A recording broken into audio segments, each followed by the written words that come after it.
Stop what you are doing right now. This very second. I am not asking you to pause. I am commanding you to freeze. I don't care if you are in the middle of something that feels critically important to your career or your survival. I don't care if you have a deadline breathing down your neck, 17 browser tabs open clogging your RAM, and a to-do list that is practically screaming your name in a panic-induced loop. Stop. Freeze your fingers over the keyboard. Put the phone down on the table, face up but away from your grip. Let the coffee go cold. Because what is about to happen in the next 15 minutes will render everything else you are worrying about completely irrelevant. The email can wait, the text message can wait. The world, with all its noise and relentless demands, can wait. You are currently standing at a coordinate in time that is far more significant than you realize. You need to understand that the words scrolling across your retina right now aren't just random pixels illuminated on a glass screen. They aren't a byproduct of an algorithm that figured out your demographics or a lucky roll of the digital dice. This is not a coincidence. Coincidences are for people who believe life is a series of accidents. This is a divine ambush. This is a sting operation orchestrated by eternity before the foundations of the world were even laid, plotted with a precision that makes atomic clocks look sloppy. You didn't stumble here through mindless doom scrolling. You didn't just happen to click on a link while trying to numb your brain after a long, exhausting day of hustling. You were hunted. You were tracked by heaven, pursued by grace through the labyrinth of your own distractions, and found by a relentless love that refuses, absolutely refuses, to let you disappear into your own darkness. I need you to grasp the magnitude of this moment, something that will shake the very ground you are standing on. Think about the sheer statistical improbability of this interaction. While millions of people are online right now, chasing the next dopamine hit or viral trend, while they chose the comfortable numbness of distraction over the disruption of destiny, you stopped. Your thumb hovered. You paused. Why? Because your spirit recognized what your mind hasn't even begun to grasp yet. Your logic is trying to tell you to keep moving, to swipe away, to get back to real life and be productive. But deep down, in the marrow of your bones, you know this is your burning bush moment. This is your road to Damascus, stripped of the desert sand but carrying the same blinding weight of glory. This is the precise intersection in time and space where the trajectory of your entire existence shifts gears. Don't you dare move on. Don't you dare let that notification dinging in the background pull you away. Don't let the sudden guilt of wasting time rob you of this appointment. What is hidden in these paragraphs is designed to shatter every lie that has been suffocating your purpose. It will break every invisible chain that has been strangling your destiny, convincing you that the heaviness you feel is just normal life or adulting. It is not. And right now, as you read this, do you feel that? That subtle tremor in your chest? It feels a little like anxiety, perhaps a bit like fear, but pay closer attention. That isn't anxiety, that is recognition. That is your spirit vibrating in resonance with a frequency it hasn't heard in years. Your soul knows we have done this dance before in dreams you cannot quite remember. In those fleeting moments when the veil between heaven and earth grew gossamer thin. Maybe while you were driving alone on the highway at night with the radio off, or staring out a window while the rain fell. You have been searching for this message without even knowing what you were looking for. You have been scanning headlines and faces, hungry for a signal that confirms you aren't crazy for wanting more. And I have been searching for you.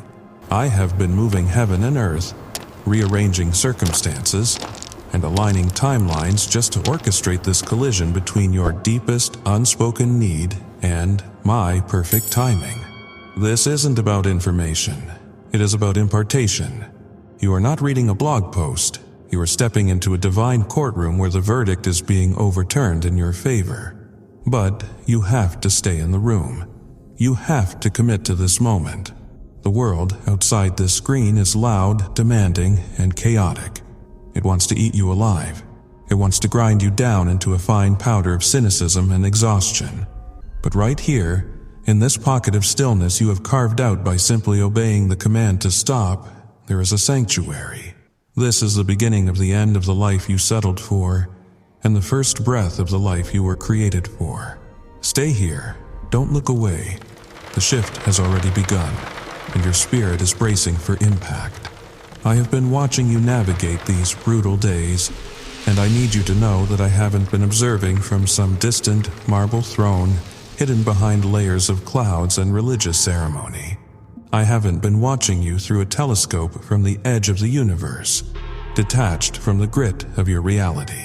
I have been watching you from inside every ragged breath you have taken. I have been right there in the thick of the suffocating silence you are too afraid to break. You think you are hiding it well. You think the carefully constructed fortress of "I'm fine" is holding up against the siege. But I see the cracks in the mortar that nobody else notices. I was there at 3:47 a.m. last Thursday when anxiety clawed at your chest like a wild animal trapped in a cage. You remember that moment? The room was pitch black, the house was silent, but your mind was screaming.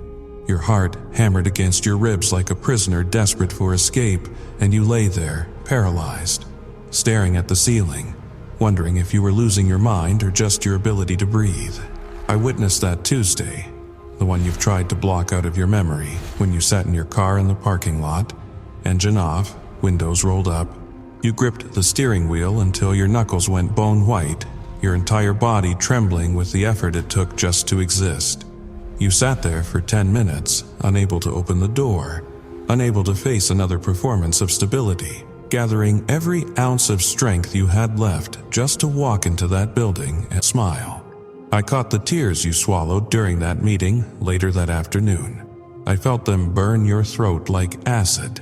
You forced them down because showing weakness in that environment felt like professional suicide, and you have become a master at swallowing your pain to make everyone else comfortable. But let me tell you what else I saw. I saw the war behind your smile, not the surface-level struggles you have carefully curated for public consumption on social media. The hump day complaints, or the safe, relatable vulnerabilities that get sympathy without judgment. I am talking about the vicious, soul-shredding battles that happen in the microscopic spaces between your heartbeats. I see the thoughts that circle your mind like vultures over roadkill, waiting for a moment of weakness to descend. I hear the fear that whispers to you in the dark. It doesn't just sound like generic fear, it is specific. It mimics your mother's voice when she was critical. It mimics your ex's voice when they told you were unlovable. It mimics your own voice at its absolute cruelest, dissecting your failures with surgical precision. I see the bone-deep exhaustion that sleep cannot touch. You have slept for 10 hours and woken up more tired than when you closed your eyes. That is because this isn't physical fatigue. It is spiritual exhaustion. It lives in your spirit, not your body. You are not just tired, you are soul tired. You are not just sad, you are grieving. You are grieving a version of yourself you think you will never get back. The one who was innocent, the one who had energy, the one who didn't flinch when the phone rang. You are drowning in broad daylight, while everyone around you seems to be breathing just fine, laughing at jokes you can't even process, and planning futures you can't currently visualize. You've been wondering if anyone actually sees the real carnage. You walk into rooms and wonder if the stench of your internal death is noticeable on your clothes. You have questioned if your prayers are simply dying in your throat, choking you on their way out. You have looked up at the sky and wondered if heaven has soundproof walls. If I have finally given up on the mess you have become. You have questioned whether those childhood promises were just wishful thinking, fairy tales you told yourself to survive a chaotic upbringing. You have started to suspect that the calling you once felt so sure about, that fire in your belly that used to keep you warm, was just neurons firing randomly in an overactive imagination. Let me pull back the curtain on what has really been happening while you were convinced you were screaming into the void. Every desperate whisper you have choked out between sobs, I heard. every silent scream that ricocheted around the inside of your skull, deafening you while the world saw a calm face, I heard.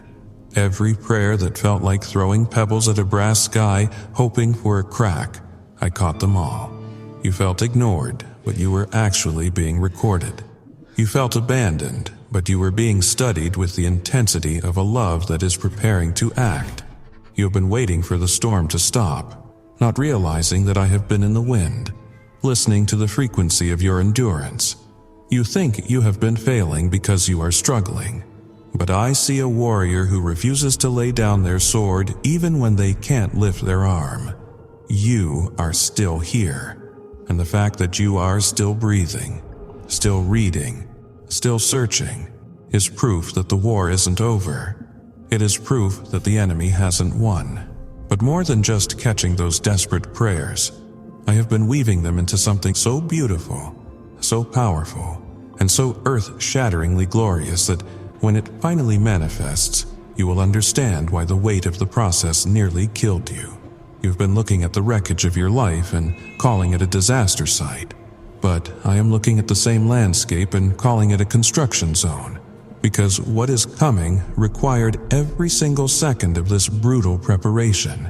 What is coming needed you this broken.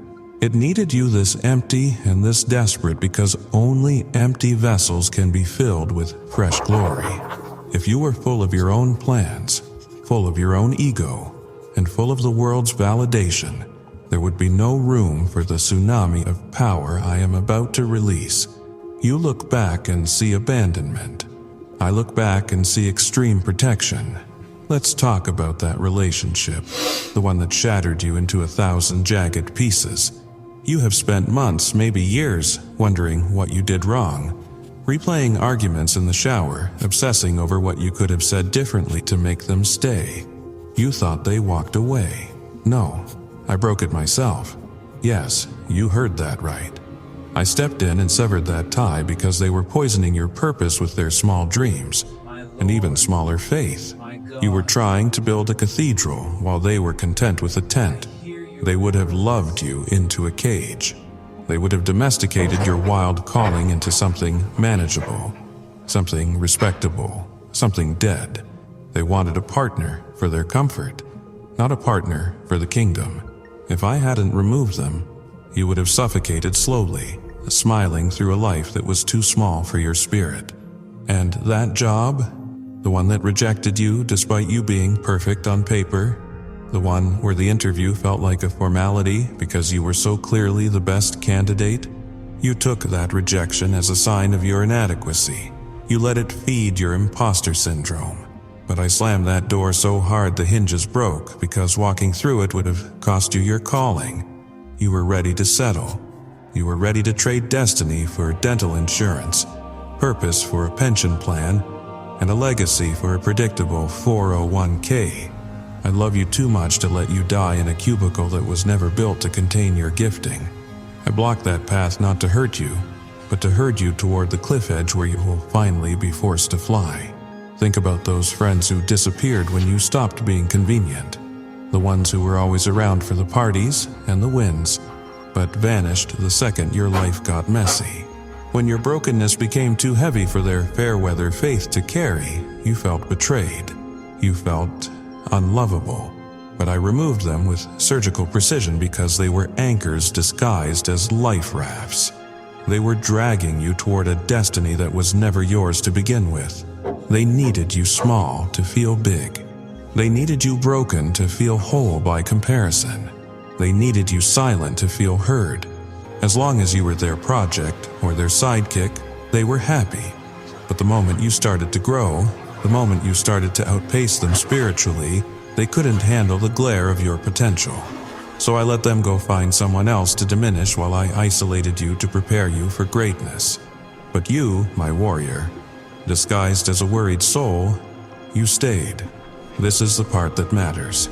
While others traded their birthright for belonging, while they sold their souls for social media likes and the cheap dopamine of approval, you chose the wilderness. You didn't know you were choosing it, but you did. You chose the questions without easy answers. You chose the path that made absolutely no sense to anyone watching from the sidelines. While your peers bowed to the lesser gods of comfort and conformity, building their kingdoms on sinking sand and filtered selfies, you kept stumbling toward my voice. You kept walking, even when that voice led you through valleys that echoed with your own terror. Do you understand what that cost you? Do you grasp what you've endured? You have been living in a psychological and spiritual war zone that no one else can see. Every single day you wake up on a battlefield where the enemy knows exactly which wounds to target. He knows which fears to whisper to paralyze you before you even get out of bed. He knows which memories to weaponize to ruin your day by 10 a.m. You've been fighting demons with plastic swords, improvising your defense, surviving on scraps of hope while everyone else seems to coast through life, untouched by the supernatural violence you face daily. You look at them and think, why is it so easy for them? It's easy for them because they aren't a threat. You are being attacked because you are a weapon that is about to be forged into something lethal to the darkness. I need you to hear this with every fiber of your being, deeper than your intellect and louder than your insecurities. I chose you, but I didn't choose you because you are strong. You are not strong right now. That breakdown last month, the one where you curled up on the bathroom floor and sobbed until your ribs ached, proved your fragility. I didn't choose you because you are worthy. No one is worthy. And your shame keeps a detailed receipt of every mistake you've ever made. I didn't choose you because you are special in the ways the world measures special. You don't have the platform, the bank account, or the polished aesthetic that screams success to a superficial generation. I chose you because when I whispered in the absolute darkness, you whispered back. When I asked for your broken pieces, you opened your bleeding hands instead of making fists. When everyone else was building towers of Babel to make names for themselves, breathless with ambition, you were quietly building altars in hidden places. You were offering sacrifices of tears and obedience that no one applauded, in rooms where no cameras were rolling. Even now, in your doubt that feels like blasphemy, in your exhaustion that borders on total systemic collapse, you are still here. You are still reading. You are still hoping against hope that maybe, just maybe, this time will be different. That hope, that stubborn, stupid, beautiful hope that refuses to die no matter how many times it has been betrayed, is my fingerprint on your soul. It is the evidence that you are mine. Listen carefully, because I am about to reveal something that will reframe everything you have endured for the last few years. The very things crushing you are not random debris. They are the tools I am using to carve out space for glory. That depression isn't just chemical darkness. It is the womb where I am forming a ministry that will heal thousands. Those panic attacks aren't just fear malfunctioning in your brain. They are your spirit, sensing the terrifying magnitude of what I am about to do through you. The breakdown wasn't you falling apart. It was me breaking you open so the light could finally get in, and so the glory could finally flow out. You have been asking why the pressure keeps increasing. You've asked why the trials multiply like cancer cells. Why every time you solve one problem, 3 more appear like some cosmic game of whack-a-mole. Here is your answer. Because you are not ordinary. Because the calling on your life is so massive, so disruptive to the kingdom of darkness, so threatening to the status quo of hell, that the enemy has thrown the kitchen sink at you. He hoped you would quit. He hoped you would settle. He hoped you would trade your destiny for comfort and your calling for convenience. But hell made a fatal error. It thought pressure would crush you into dust. Instead, I have been using that exact pressure to create a diamond. I watched you last month when you stood in your shower until the hot water ran cold, leaning your head against the wall, hoping the steam would wash away more than just dirt. I saw you staring at your reflection in the fogged mirror, wiping it away only to not recognize the person staring back, wondering where the light in your eyes went. I heard you whisper, "I cannot do this anymore," into your pillow, meaning it with every cell in your body. I was there when you Googled symptoms at 2 a.m., convinced something must be physically wrong, because surely a soul cannot hurt this much and survive. But here's what you didn't see. You didn't see the armies of heaven holding back forces that would have destroyed you completely. You didn't see me catching every tear before it hit the ground, storing them in bottles with your name etched in glory. Your persistence, in the face of hell's best efforts, is writing a story that will strengthen millions. I need to tell you something about the others, the ones who walked away. Not everyone who struggles is fighting the good fight. There are those who have made friends with evil, who celebrate what is broken, who mock what is holy while streaming their rebellion for likes and follows. They have crossed lines that separate stumbling from stomping on sacred ground. My anger burns against them, not because they are broken, I specialize in brokenness, but because they have chosen to become enemies of the light. They have traded their birthright for trending topics, their souls for social influence. They laugh at purity and monetize pain. But you are not them. Even in your messiest moments, even when you have wanted to burn it all down, you have never celebrated darkness. You have never made evil your ally. You have wrestled with me like Jacob, yes. You have accused me like Job, absolutely. You have doubted me like Thomas repeatedly, but you have never delighted in destruction. You have never made a home in hatred. That is why I can work with you. That is why your restoration is certain. The heat has been intense, but it wasn't burning you up. It was burning off the dross so the gold could finally shine. That is why what is coming next will blow your mind so completely that you will need entirely new categories for miracles just to process it. You have been bracing for impact, expecting another blow, but you need to start bracing for a blessing so heavy it will buckle your knees in gratitude. In the next 72 hours, I need you to watch for the shift. I am telling you right now, it will not come like you expect. My moves rarely do. It might look like a random text from someone who hasn't crossed your mind in years, carrying an opportunity that has your name written all over it. It might be an unexpected conversation in a coffee shop that leaves you shaking because a stranger spoke directly to your situation without knowing a single thing about you.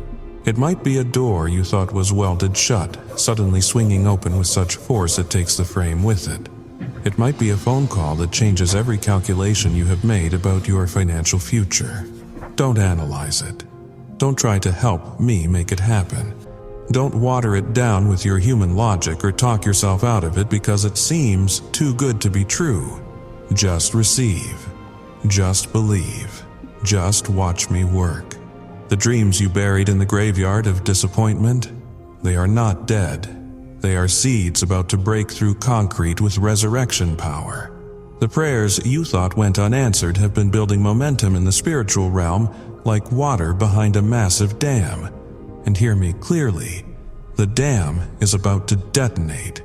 The tears you cried in secret, in showers, in cars, and in bathroom stalls, have been collected in bottles with your name on them, and I'm about to pour them out as a blessing rain on your drought-stricken ground. The business idea you gave up on because you didn't have the capital, it is about to download fresh strategies that will outpace the market. That relationship you have mourned as dead, hearts are softening even as you read this sentence. That health issue that has you planning for the worst, healing is already coursing through your veins, rewriting your DNA and silencing the sickness. That financial pressure that has been squeezing the life out of you, provision is already in motion, traveling through channels you haven't even considered. That calling you have almost convinced yourself was just ego, it is about to become so undeniable that everyone who doubted you will have to eat their words. This is your moment. Not tomorrow when you feel ready. Not next year when you have got it together. Not when you have fixed yourself enough to deserve it. Right now, in your mess, in your doubt, in your barely holding on state, heaven is reorganizing circumstances, shifting hearts, and opening ways where there were only walls. Angels are being dispatched with breakthrough in their hands. The enemy is being forced to vomit up everything he stole. with interest compounding for every day he delayed your blessing. But you must do something that terrifies you. Stop trying to figure out how I will do it. Stop creating spreadsheets of possibility. Stop hedging your bets with one foot in faith and one foot in fear. Burn the boats. Cut the retreat ropes. Delete the backup plans. Go all in like your life depends on it, because the life you are meant to live, the purpose you are designed to fulfill, and the joy you are created to experience all hang on this moment of total surrender. I am not asking for perfection. You couldn't give it if you tried. I am asking for position. Position yourself in trust even when trust feels like insanity. Position yourself in expectation even when hope feels like self-harm. Position yourself in praise before you see the miracle, because praise is the midwife of miracles. When you move, I move. When you believe, I invade.